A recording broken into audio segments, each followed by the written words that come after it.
This is the time tracker Toggl alternative. So we can start with adding a new project. So let's say we add new website project. And then let's open it up. Once it's open, we can track different things like branding. Let's go to the new website again. Open up a new one. Right, copy.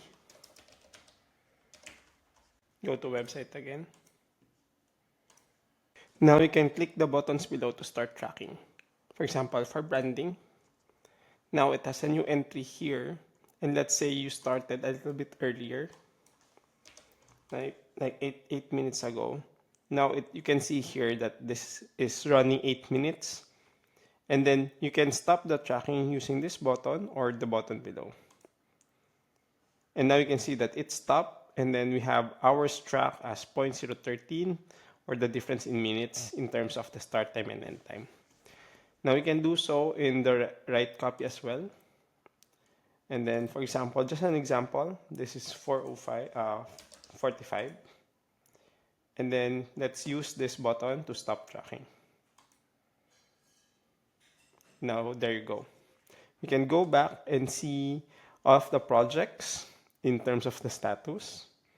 You can move the status from one status to the other. And we have time trackers. And you can see that we can start tracking from this page, from the home page, and you can see the minutes here. And then I'm gonna pause this video and let's come back to it in 5 minutes. Now after 5 minutes, you can see that the running is now 5 minutes. We can stop the tracking now. And you can see that the hours is added up to 0.38. And this is how you can replace Toggl with a Notion template.